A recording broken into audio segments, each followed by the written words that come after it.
পটুয়াখালী ও শেরপুরে শুরু হয়েছে জেলা পর্যায়ের জাতীয় গ্রীষ্মকালীন ক্রীড়া প্রতিযোগিতা 2025। এ নিয়ে আরও সরাসরি যুক্ত হচ্ছেন সহকর্মী সাইদ ইব্রাহিম ও তারিকুল ইসলাম। প্রথমেই চলে যাচ্ছি পটুয়াখালীতে। সাইদ, কি কি ইভেন্ট থাকছে প্রতিযোগিতায়?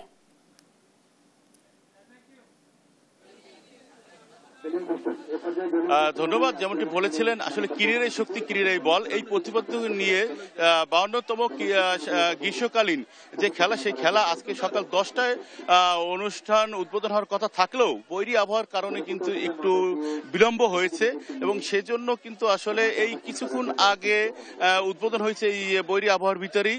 আপনাকে যদি একটু দেখাই তাহলে দেখবেন যে আসলে এখানে কিন্তু সেই খেলা উদ্বোধন করার জন্য পটুয়াখালী জেলা প্রশাসকের পক্ষ থেকে জনাব তরিকুল ইসলাম, এছাড়া জুয়েল রানা এবং পুলিশ প্রশাসনের পক্ষ থেকে অতিরিক্ত জেলা প্রশাসক সাজিদুল ইসলাম সহ আরো অন্যান্য যারা প্রশাসন কর্মকর্তা ছিল তারা সবাই উপস্থিত হয়েছেন এবং এখানে কিন্তু যারা গার্ডিয়ান তারাও কিন্তু এখানে এসেছেন এবং এই খেলা উপভোগ করার জন্য এবং বেলুন ফেস্টুনের মাধ্যমে কিন্তু আপনার এই উদ্বোধনী অনুষ্ঠান এখন করা হবে।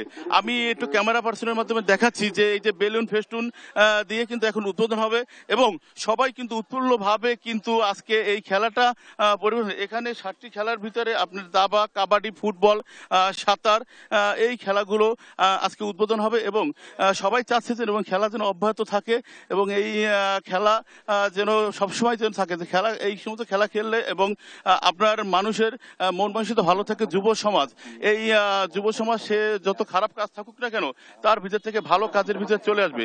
2 দিন ব্যাপী এই ক্রীড়া প্রতিযোগিতায় আপনার 8টি উপজেলায় কিন্তু অংশগ্রহণ করেছেন এবং এই অংশগ্রহণের মধ্য থেকেই কিন্তু আজকের এই শুভ উদ্বোধন খেলা বেলুনের মাধ্যমে কিন্তু উদ্বোধন করা হয়েছে। আমি এই ব্যাপারে একটু কথা বলবো খেলার পরিচালক জনাব সবুজের সাথে। তার কাছে শুনবো যে আসলে এই যে খেলা দিয়েছেন, আসলে খেলার পরিচালনায় আপনার কেমন লাগতেছে? বিসমিল্লাহির রহমানির রহিম।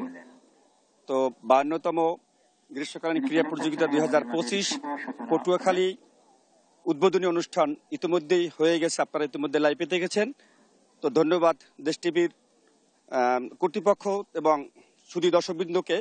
আমরা ক্রীড়াই শক্তি, ক্রীড়াই বল এবং আমরা বর্তমান প্রেক্ষাপটে বা বর্তমান দেশে দেখতেছি মাদক এবং মোবাইল আসক্ত হয়ে আমাদের ছেলেমেয়েরা বিভিন্ন বিপথে চলে গেছে।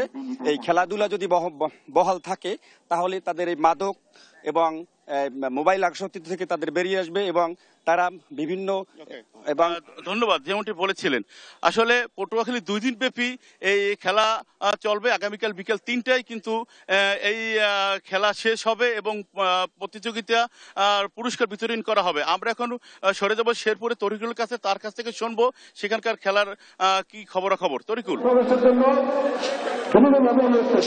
ধন্যবাদ। সুস্থ দেহ সুন্দর মন গড়ে তোলো ক্রীড়াঙ্গন, এই প্রতিপদে প্রতি বছরের মতো এবারও শেরপুরে গ্রীষ্মকালীন জাতীয় ক্রীড়া প্রতিযোগিতা অনুষ্ঠিত হচ্ছে। আমি এই মুহূর্তে আছি শেরপুর ভিক্টোরিয়া একাডেমি মাঠে। ভিক্টোরিয়া একাডেমি মাঠে এই পুরস্কার বিতরণ উদ্বোধনী অনুষ্ঠানের প্রধান অতিথি হিসেবে উপস্থিত আছেন শেরপুর জেলা প্রশাসক তরফদার মাহমুদুর রহমান।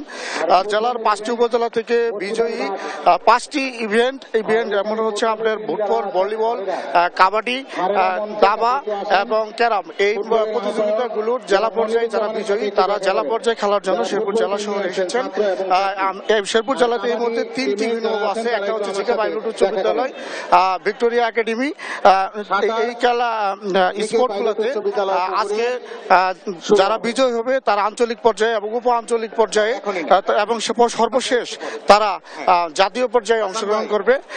সুস্থ দেহ নিয়ে শিক্ষার্থীরা পড়াশোনার পাশাপাশি তারা যেন ভালোভাবে ভালো মননে এগিয়ে যেতে পারে, এটাই হচ্ছে উদ্দেশ্য। এই উদ্দেশ্য নিয়ে এবার অনুষ্ঠান হচ্ছে। আমি এই মুহূর্তে কথা বলতে চাচ্ছি এই শেরপুর জেলা শিক্ষা অফিসার জনাব রেজওয়ান।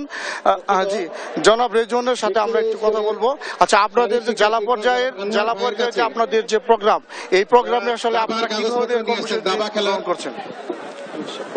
কি ধরনের জি, ধন্যবাদ। আমাদের 52তম জাতীয় গ্রীষ্মকালীন ক্রীড়া প্রতিযোগিতার শুভ উদ্বোধন করে গেলেন মাননীয় ডিসি স্যার।